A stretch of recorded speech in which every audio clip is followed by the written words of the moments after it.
Now giving a press conference in Shastri Bhavan. Let's now listen in to the reaction of the government, the official one. Is the judgment rendered by the court today, because we do not have as yet a copy of the judgment, and we'll come back to the press once we get a copy of the judgment and understand its full ramifications. But as of now, we believe that the nation has gone through a period of uncertainty for the last 1.5 years almost, since October 2010. And the telecom sector has greatly suffered because of this period of uncertainty. And at last, I think the Supreme Court judgment has brought clarity to the sector, at least on some of the issues.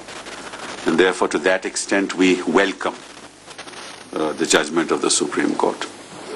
The operative part of the judgment, as we understand it, is to the effect that the 122 licenses stand cancelled, and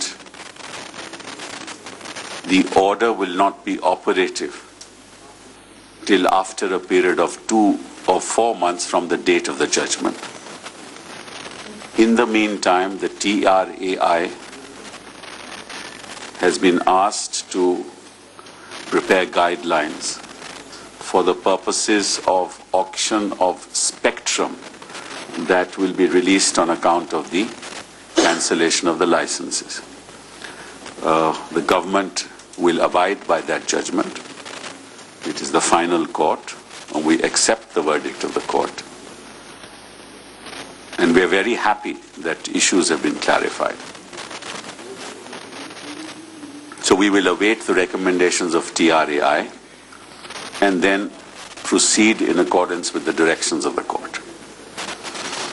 The direction of the court is also consistent with this government's policy.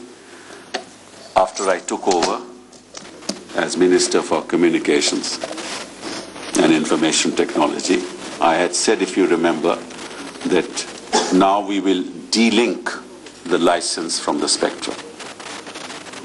That is, the order of the court is in fact consistent with our statement of the policy. And that's how we will proceed.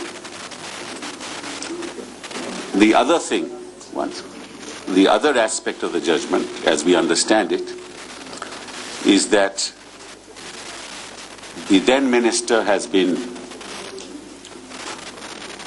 found to have committed irregularities in the allocation of spectrum on 7 counts.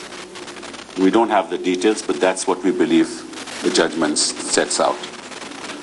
This is again consistent with what we had said, that if the minister has committed any irregularities, then of course those issues will be considered. And that's what the Supreme Court has said.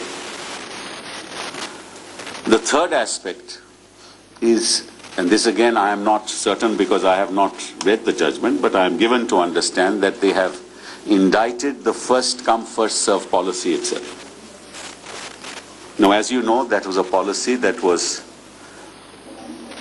decided upon by the then NDA government, approved by the cabinet on the 31st of October 2003, and implemented by the then government, which was followed when the UPA came to power in 2004 and 2000 and thereafter. These licenses were issued on January 10, 2010 onwards, 2008 onwards. Right? So as far as the policy is concerned, the Supreme Court, I believe, has found that it was discriminatory per se.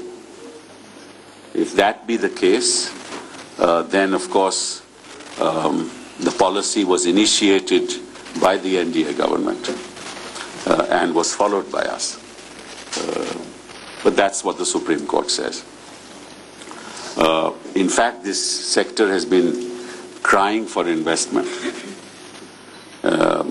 This sector needs a lot of investment and things were at a standstill because there was no clarity. We are grateful to the Supreme Court for having provided that clarity today so that we know what the roadmap ahead is, and we will follow the directives of the court. The last thing that I wish to say is, and this is something that I have been saying all along, that the Prime Minister was in no way responsible, nor was the Finance Minister in any way responsible for whatever happened and whatever was done by the then Minister.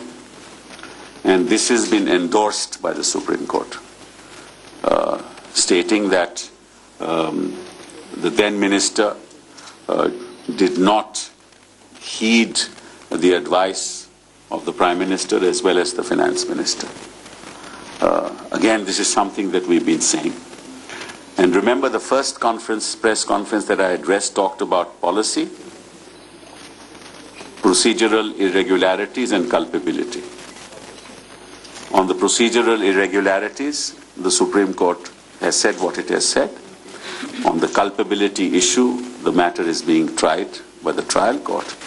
And on the policy issue, the Supreme Court now says that it is per se discriminatory, which is also, of course, the legacy of the NDA government. Thank you.